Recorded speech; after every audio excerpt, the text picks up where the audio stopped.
Pourquoi changer l'Europe? Parce que c'est à Bruxelles que se trouve le cœur aujourd'hui de l'idéologie mondialiste. Le projet d'Union européenne porté par Ursula von der Leyen et par ses prédécesseurs, relayé par Emmanuel Macron, qui est aussi un des soutiens de cette idéologie, un des acteurs de cette idéologie, de cette transformation de l'Europe à Bruxelles et en France, eh bien, de fédéraliser un maximum, de casser les États-nations européens comme première étape du mondialisme, de faire que l'Europe devienne un territoire ouvert aux quatre vents, ouvert à l'immigration clandestine.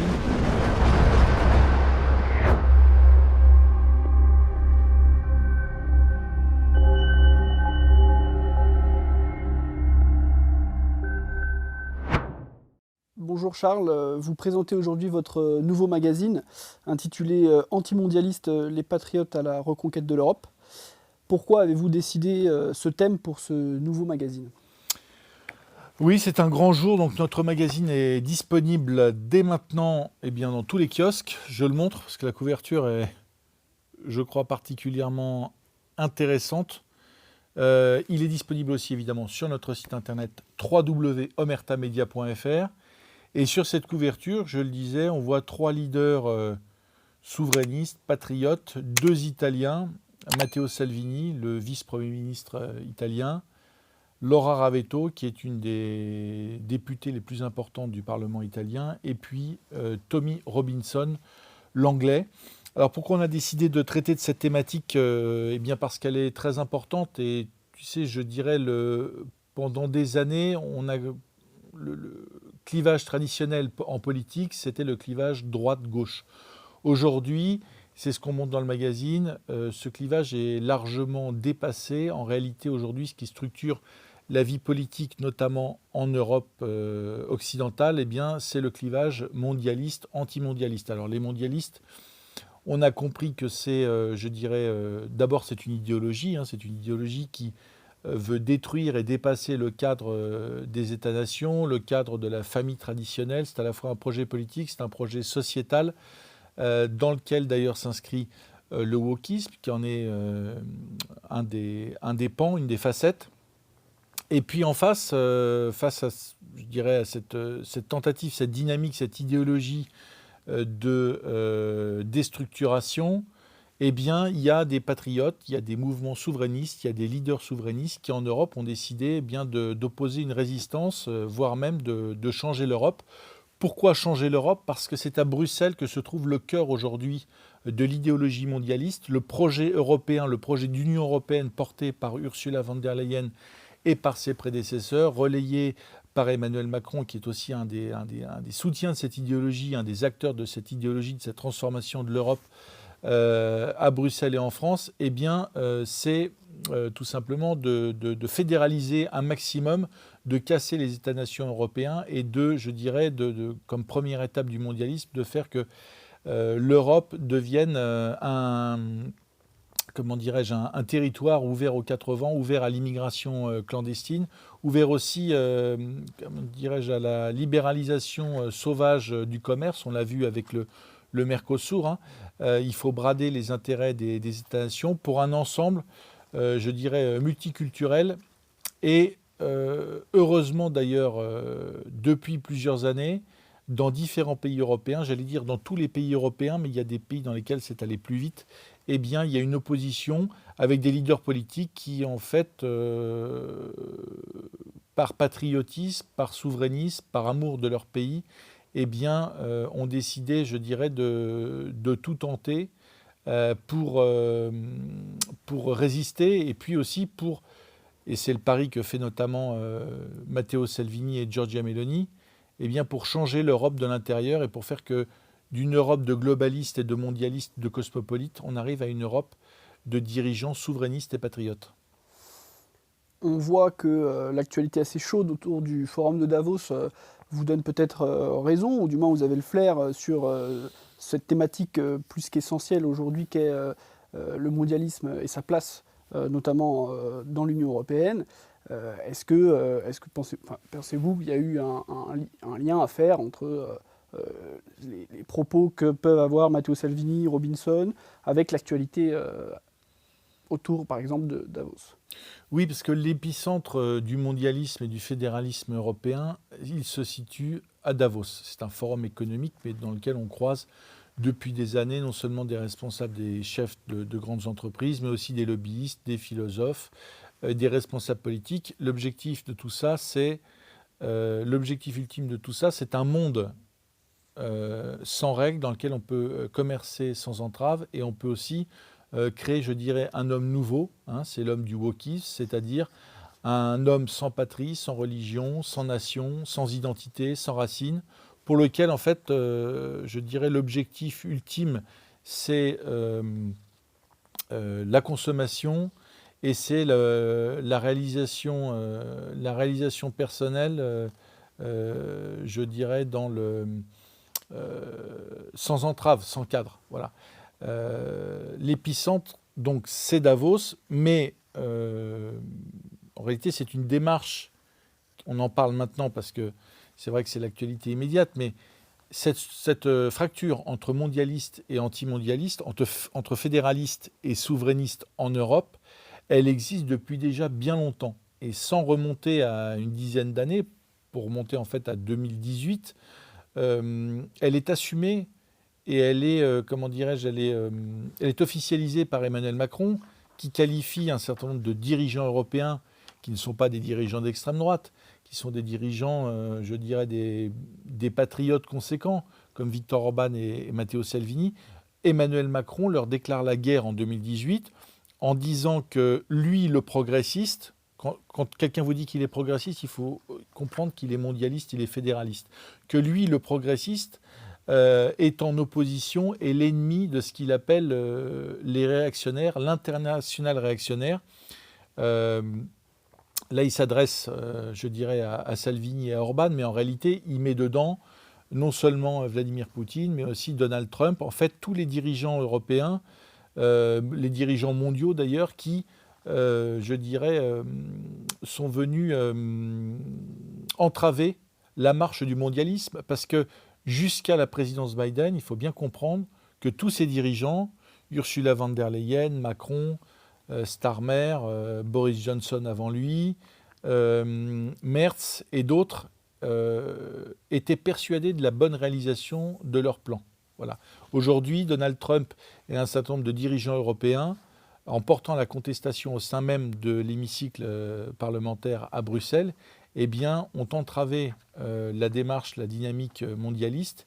Et effectivement, aujourd'hui, des dirigeants comme Emmanuel Macron, on le voit avec la crise sur le Groenland, tout ce qui se passe à Davos en ce moment, eh bien, ils sont sous pression et il va falloir qu'ils réagissent. Et leur plan, d'ailleurs, est tout à fait prêt. Ils ne vont pas se laisser abattre, je dirais, facilement. Sur ces notions de mondialisme et de patriotisme, vous avez eu l'intervention de plusieurs spécialistes, politologues dans votre magazine. Qui sont ces personnes qui nous parlent de ce sujet? Oui, on a plusieurs contributions. C'est vrai que le magazine commence avec les contributions de Michel Onfray et de Mathieu Boccoté, qui expliquent, en fait, qui remettent en perspective la démarche du souverainisme au sein de l'Union européenne dans différents pays et la nécessité, en fait, de s'opposer, je le disais, à une Europe libérale qui, en fait, déstructure et détruit les peuples, l'âme des peuples, et pas seulement l'économie ou les frontières. Il faut bien comprendre que l'objectif des mondialismes, c'est de transformer l'homme et avant tout de transformer l'homme européen, puisque le mondialisme est une idéologie qui vient des États-Unis, qui s'est largement diffusée en Europe et qui a pour premier objectif de changer, je dirais, l'homme blanc. Ensuite, effectivement, le changement doit s'appliquer à toute la planète, mais la concentration des efforts aujourd'hui, elle n'est pas faite en Chine, puisque la société chinoise est imperméable à cette idéologie. Elle n'est pas faite en Russie, parce que Vladimir Poutine l'a dénoncé et qu'il la refuse, et que les Russes, qui ont retrouvé le chemin de l'orthodoxie et de la spiritualité, refusent cette idéologie. Elle se fait dans des sociétés qui aujourd'hui sont perméables, ce sont des sociétés ouest-occidentales. Pourquoi elles sont perméables? Parce qu'il y a une déstructuration qui date au moins de mai 68, une déstructuration progressive de la famille, du cadre traditionnel des sociétés européennes, ouest-européennes, et qui, en fait, une fois déstructurée, a permis l'absorption d'une nouvelle idéologie. D'abord, on a déstructuré le cadre traditionnel, et ensuite on y a envoyé une nouvelle idéologie dans laquelle on explique que l'objectif des peuples européens, l'horizon indépassable, c'est de se métisser avec les peuples du Sud. Un grand métissage, c'est aussi d'accepter le commerce sans entrave, le commerce total. On l'a vu avec le Mercosur d'ailleurs. On voit bien que le président français Macron a été élu théoriquement pour défendre les intérêts français, les intérêts nationaux, et que là, le Mercosur, on ne comprend pas. Si on ne comprend pas le mondialisme, si on ne comprend pas qu'il y a un projet mondialiste avec des acteurs, on ne comprend pas pourquoi Emmanuel Macron, qui est un homme intelligent, a lâché les agriculteurs français sur le Mercosur, a trahi l'agriculture française. S'il a trahi l'agriculture française, c'est qu'il ne croit pas, il ne croit pas en l'agriculture française, il veut un commerce libre dans lequel le meilleur gagne, c'est l'adage américain d'ailleurs, struggle for life. Et deuxièmement aussi, parce on en a parlé avec Pierre-Yves Rougeron hier, il y a aussi un désir il y a un sentiment élitiste de cette caste mondialiste qui effectivement occupe un certain nombre de postes très importants, de postes à responsabilité. Mais il y a aussi un désir un peu de prendre sa revanche sur le peuple. En tout cas, pour Emmanuel Macron, c'est évident. Ursula von der Leyen, elle est largement déconnectée de la démocratie directe et du peuple allemand. Mais pour Emmanuel Macron, il y a aussi un désir un peu sadique de prendre sa revanche sur un peuple qui, se rendant compte des dégâts de la politique d'Emmanuel Macron, a décidé de lui retirer sa confiance. Voilà. Donc ce thème est vraiment d'actualité. Ce qui se passe à Davos en ce moment l'illustre parfaitement. Les événements, l'opposition entre Donald Trump et les Européens, une partie des Européens s'explique largement par le prisme du mondialisme et de l'antimondialisme. D'ailleurs, on voit qu'au sein des dirigeants européens, il y a un certain nombre de dirigeants qui, sont les relais de Donald Trump. Quand on dit qu'ils sont les relais de Donald Trump, ils ne sont pas américains, ils ne font pas ils ne défendent pas les intérêts américains en Europe. Simplement, sur l'échelle des valeurs sociétales notamment, ce qui est un point très important de l'idéologie mondialiste, ils sont au diapason avec les conservateurs américains, avec les républicains américains, et ils défendent au sein de l'Europe une autre vision de l'Europe, évidemment soutenue par Donald Trump et ses réseaux, ce qu'on explique aussi dans le magazine, puisqu'on a l'interview exclusive du conseiller aux questions digitales de Donald Trump, M. Bouzewicz, qui donne une interview exclusive à Omerta. Et tout ça, donc, pour comprendre le monde actuel, il faut comprendre cette nouvelle ligne de fracture, je le disais, entre mondialistes et antimondialistes. Ça, c'est à l'échelle globale. Et à l'échelle européenne, évidemment, ça se décline. Le mondialisme devient concrètement en Europe ce qu'on appelle le fédéralisme européen. Ce que Emmanuel Macron appelle aussi le progressisme, le camp progressiste. Et en face, un certain nombre d'oppositions qui n'existaient pas il y a 10 ans et qui aujourd'hui se structurent. Je le disais, ont déjà pris le pouvoir dans un certain nombre d'États européens. C'est le cas en Pologne avec le président Karol Nawrocki, c'est le cas évidemment en Hongrie avec Viktor Orban, c'est le cas en Italie avec Giorgia Meloni et Matteo Salvini. Dans d'autres, ils sont aux portes du pouvoir. Il y a l'élection présidentielle portugaise, le candidat souverainiste est qualifié pour le deuxième tour. On parle aussi de George Semyon, le candidat roumain qui est passé tout près de l'élection à la présidence. Évidemment, en France, il y a Marine Le Pen, le Rassemblement national qui sont donnés, en première position, quel que soit le candidat en face, quelle que soit la configuration aux élections présidentielles de 2027, jusqu'à l'Angleterre, qui est sortie du Brexit, mais qui aussi connaît, avec l'impulsion de Nigel Farage, le leader en fait du Brexit en Angleterre, et de Tommy Robinson, ce blogueur, cet influenceur que nous avons rencontré, qui est l'organisateur de la marche des Patriotes avec ces centaines de milliers de manifestants et de drapeaux anglais dans les rues de Londres. Eux ont décidé de poursuivre, et eux, ils ne s'attaquent pas tellement à l'Union européenne, parce que, évidemment, l'Angleterre a quitté l'Union européenne, mais ils s'attaquent à l'idéologie mondialiste en Angleterre, et l'idéologie mondialiste dans ce pays, c'est une immigration incontrôlée, un communautarisme qui aujourd'hui devient dangereux pour les Anglais, qui menace la société anglaise d'implosion, qui a transformé aussi le visage de l'Angleterre, le visage de Londres, pour effectivement, je dirais, la rendre aujourd'hui une des grandes cités cosmopolites. Et quand on parle de cosmopolitisme intégral, comme c'est le cas à Londres, eh bien, on parle aussi de dangerosité à des niveaux jamais connus en Occident. Londres est l'une des villes, je crois, avec Paris, mais Paris est un peu en dessous, qui est la plus dangereuse en Europe. Parce qu'elle est livrée évidemment à des bêtes sauvages venues de partout dans le monde, sans aucun contrôle, avec une société aussi largement wokisée. Et donc, on a le cocktail parfait en Angleterre pour comprendre, je dirais, vers quoi ce qui nous est promis en fait par ce projet mondialiste, parce que ce projet mondialiste, non seulement est dangereux, mais en plus, ça reste une utopie qui ne peut pas fonctionner. Omerta s'est rendu notamment en Italie pour découvrir le bilan de cette politique nouvelle et voir les actions de cette alliance à droite qu'a eu l'Italie. Qu'est-ce que vous avez découvert? Est-ce qu'on a pu voir les effets de cette nouvelle politique? Est-ce qu'on peut voir d'ores et déjà justement cet antimondialisme en Italie par exemple? Et est-ce qu'on pourra le voir ailleurs un jour?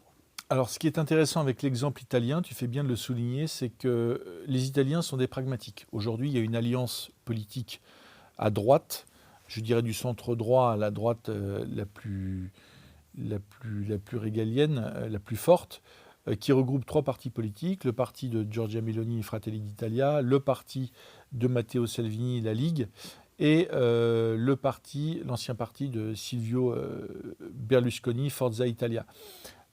Par pragmatisme, les dirigeants de la droite italienne ont su se coaliser pour d'abord remporter les élections et gagner le pouvoir, ce qu'ils occupent aujourd'hui. Il y avait auparavant une coalition qui regroupait le mouvement 5 étoiles, donc plutôt classé à gauche, et la Ligue de Matteo Salvini. Les dernières élections ont permis en fait de renforcer, je dirais, le pouvoir des patriotes et des souverainistes. Donc aujourd'hui, on a cette alliance de ces trois partis politiques. Et ce qui est intéressant avec les Italiens, c'est d'abord leur extraordinaire pragmatisme, notamment sur la question de l'immigration. Une question qu'on a particulièrement creusée dans le magazine. On s'est rendu à Lampedusa, on a un reportage exclusif à Lampedusa, on a rencontré le maire, on a rencontré aussi des acteurs de terrain. Le bilan migratoire de Giorgia Meloni, il est positif dans ce sens que grâce à son pragmatisme et à son action diplomatique intense, elle a réussi à couper les vannes de l'immigration illégale. En tout cas, très largement, on est revenu au plus bas historique cette année des arrivées de migrants. Je crois qu'on est à 45 000 arrivées de migrants. On était à 10 fois plus il y a 10 ans. Et comment elle a réussi ce tour de force? Eh bien, en fait, en allant nouer des partenariats avec les pays du Maghreb, en partie avec la Tunisie. Quand on dit Lampedusa, en fait, on parle en face c'est une île italienne, un îlot qui se situe en face de la Tunisie. Et évidemment, les migrants illégaux, les clandestins qui arrivaient à Lampedusa, étaient en partance des côtes tunisiennes. Et ce qu'a fait Giorgia Meloni avec le fameux plan Mattei, c'est qu'elle est allée voir le nouveau dirigeant tunisien, pour lequel d'ailleurs l'immigration clandestine en provenance des pays d'Afrique subsaharienne est un véritable problème, y compris en Tunisie, parce qu'il y a d'énormes problèmes de sécurité et de communautarisme en Tunisie à cause de ces migrants subsahariens. Elle est allée voir ce dirigeant et elle lui a proposé en fait une aide économique en échange de quoi, donc 130 millions d'euros, en échange de quoi les autorités tunisiennes font la chasse aux clandestins, la chasse aux passeurs et stoppent les bateaux. Et quand on s'est rendu à Lampedusa, et c'est tout à fait détaillé dans ce reportage, dans le magazine, eh bien on voit que sur plusieurs jours, par beau temps, par mer calme, eh bien il n'y a plus d'arrivée de bateaux. Et ça, on a pu le vérifier parce qu'on était dans les conditions, au moment où on est allé faire ce reportage, les conditions étaient parfaitement réunies pour qu'il y ait des arrivées de bateaux comme il s'en est produit durant des années.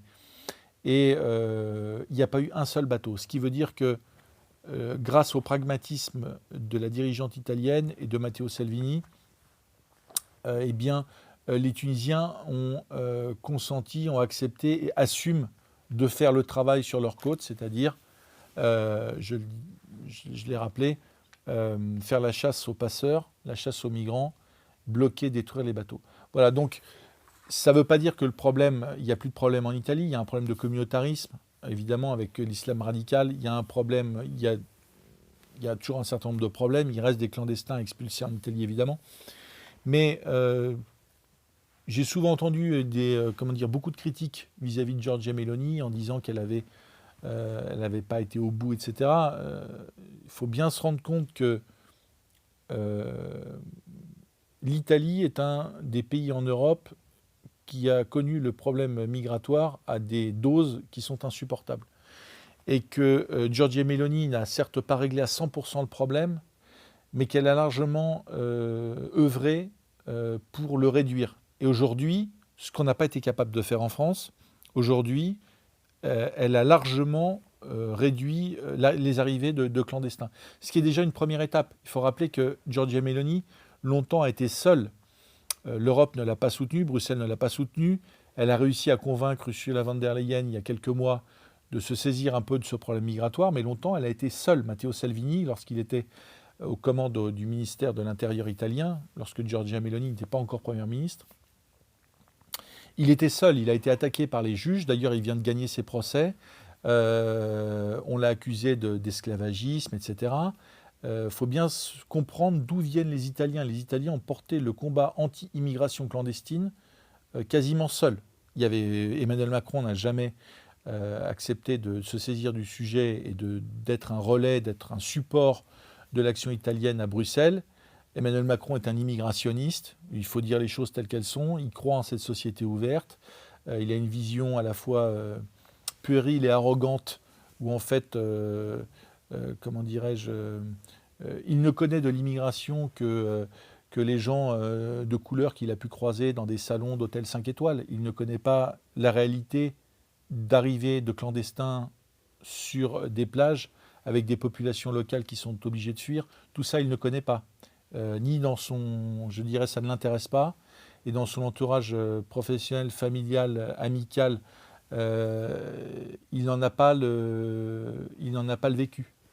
Hein. Donc, mention vraiment très bien à Giorgia Meloni, parce que dans un contexte très compliqué, très difficile, elle a réussi à montrer la voie. Voilà, que le pragmatisme permet de remporter des élections, d'avoir des résultats concrets et d'être réélu. Et aujourd'hui, la réalité du pouvoir en Italie, c'est que cette coalition de droite, elle a, je dirais, très largement bétonné ses positions et qu'elle est en passe de gagner les prochaines élections et de poursuivre son action. Ce fameux modèle italien, ce pragmatisme, est-il envisageable en France ? On peut l'envisager, tout simplement. Ben justement, c'est une vraie question. La question, c'est ce qu'il faudrait, évidemment. En France, on est quand même le parti, et c'est pas moi qui le dis, ce sont les sondages qui permettent cette bascule. Aujourd'hui, c'est le Rassemblement national. Donc, d'ailleurs, le Rassemblement national est allié de Matteo Salvini au Parlement européen. Effectivement, ce qui s'est passé dans un certain nombre de pays, on prend l'Italie, mais on pourrait en prendre d'autres, eh bien, ça a valeur d'exemple, ça a valeur d'inspiration. Le cas français n'est pas évidemment exactement à 100% le cas italien, ou le cas hongrois, ou le cas polonais, etc. Mais il y a quand même des enseignements à tirer de tout ça. Et un autre des enseignements à tirer, je pense, en tout cas, c'est ce qu'on a vu partout en Europe. Hein. Quand on va en Pologne, évidemment, on ne voit pas la même chose qu'en Italie. Les gens sont différents, la culture est différente, le contexte politique est différent, la constitution est différente, etc. Mais ce qui se développe partout en Europe, je le disais en Espagne, au Portugal, en Allemagne, partout, c'est la contestation d'un modèle de société qui va d'ailleurs largement au-delà de la question de l'immigration clandestine, qui touche en fait aux valeurs sociétales. Et on voit que partout en Europe, les gens plaident. Il y a 15 ans, la famille c'était ringard, la religion c'était ringard. Aujourd'hui, les gens sont en demande de tout ça. Et on voit que les peuples européens, en grande partie, se réveillent et demandent à retourner à des choses qui marchent, hein, à l'histoire, à leur tradition, à l'histoire de leurs ancêtres, à retrouver des structures familiales qui permettent de donner un cadre aux enfants, de donner un cadre aux parents, etc., qui refusent aujourd'hui toute l'idéologie de la transidentité, hein, l'idéologie woke, tout ça aujourd'hui, le rejet de tout ça, aujourd'hui, il est assumé par les peuples européens, par de plus en plus de citoyens européens. Il y a 10 ans, vous auriez parlé du mondialisme, je le disais, vous auriez été taxé de ringard ou de complotiste. Aujourd'hui, les gens ont intégré qu'en fait, c'est bien une réalité et que si on n'oppose pas comment dirais-je, une résistance politique, citoyenne, culturelle, eh bien, cette idéologie va tout détruire. Et elle est en train aujourd'hui de tout détruire. Il suffit de regarder l'actualité en France, vous ouvrez les pages, les faits divers, etc. Cette idéologie est en train de tout détruire.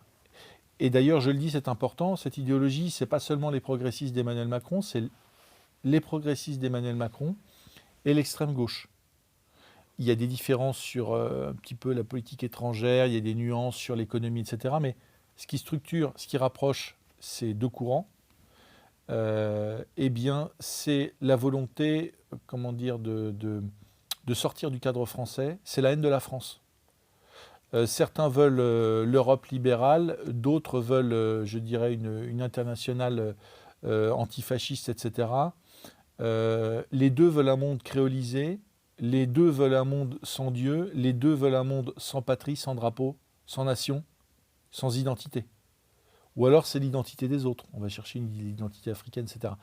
Mais ils sont d'accord pour déstructurer tout ce qui a constitué la France, les Français et plus globalement les Européens. Voilà, il faut bien comprendre que c'est... Et d'ailleurs, ils se retrouvent aux élections. À chaque élection, les centristes, les progressistes appellent à voter, c'est le cas d'Attal, pour l'extrême gauche. Et l'extrême gauche vote pour le camp progressiste face au camp patriote ou souverainiste. Voilà, donc... Quand on a compris ça, c'est très important, c'est la même logique partout en Europe. Les souverainistes luttent à la fois contre les centristes, les progressistes, et aussi contre l'extrême gauche. C'est le même combat. Omerta a réalisé une immersion exclusive à la mairie de Perpignan, notamment avec la police, ou peut-être on peut aussi en voir en fait les effets de cette politique qui a été menée pendant longtemps en France. Qu'avez-vous rencontré sur le terrain à ce moment-là ? Alors d'abord, c'est une unité tout à fait exceptionnelle parce que Perpignan, c'est une des villes, je dirais, qui concentre un maximum de problèmes. Le maire Louis Alliot a une action extrêmement forte pour, je dirais, améliorer la situation de sa ville. D'ailleurs, sous son mandat, on voit bien que Perpignan a évolué dans une bonne direction. Mais quand vous vous intéressez au travail de la police municipale, vous vous intéressez, je dirais, évidemment pas aux gens qui ne posent pas de problème, aux honnêtes citoyens, etc. Vous vous intéressez, je dirais, à ce que la société française produit de pire. Donc vous vous intéressez aux narcotrafiquants, au grand banditisme, à la petite délinquance, et aussi à toutes les victimes de tout ça. Et ça, vous le voyez dans ce reportage, vous comprenez à travers, je dirais, différentes séquences, différentes problématiques, vous comprenez à quel point une partie de la population est touchée, est en détresse, et une partie de la population, parce qu'elle est soumise à des phénomènes qui sont extrêmement dangereux, et comment aussi une partie de la population, je dirais, qui a sombré dans la délinquance, la violence et tout ce qui s'ensuit, eh bien, mérite et doit être puni. Voilà. Et le quotidien de ces policiers, c'est effectivement à la fois de réprimer, de sanctionner, d'arrêter, mais aussi de porter assistance, parce qu'il y a une vraie détresse, je le disais, on le voit notamment avec des gens qui sont victimes de la drogue, de l'alcool, etc. Ces policiers municipaux aussi portent une assistance morale à certains de nos concitoyens, des habitants de Perpignan, qui sont, par la conséquence d'actes absolument horribles, eh bien, devenus les victimes et qui sont, je dirais, complètement, souvent un peu à l'abandon. Voilà. Donc, c'est un reportage très complet. Et ce qu'on illustre par ce reportage à Perpignan, je crois qu'on peut penser que c'est, comment dirais-je, c'est le travail en fait de la police, notamment de la police municipale, mais il y a aussi la police nationale, sur l'ensemble du territoire français. C'est aussi une manière de leur rendre hommage. Les policiers font un travail remarquable, comme d'ailleurs les pompiers, les urgentistes, le personnel médical. Et c'est grâce à eux aujourd'hui que le pays ne s'effondre pas. Puisque, avec les problématiques qu'on connaît, les gens parlent le climat qui se dégrade, la situation qui se dégrade, beaucoup de situations de villes, de quartiers qui deviennent hors de contrôle, eh bien aujourd'hui on s'approche d'une forme de guerre civile. Et d'ailleurs, et c'est grâce à ces personnels, notamment aux policiers, mais pas que, eh bien l'État tient encore. Voilà. Donc, nous rendons hommage aux policiers, en particulier à ceux de Perpignan, qui font un travail absolument remarquable dans des conditions très difficiles, avec une abnégation et un engagement qui est total pour leurs concitoyens. Merci encore Charles, vous pouvez peut-être nous rappeler où est-ce qu'on peut retrouver ce magazine ?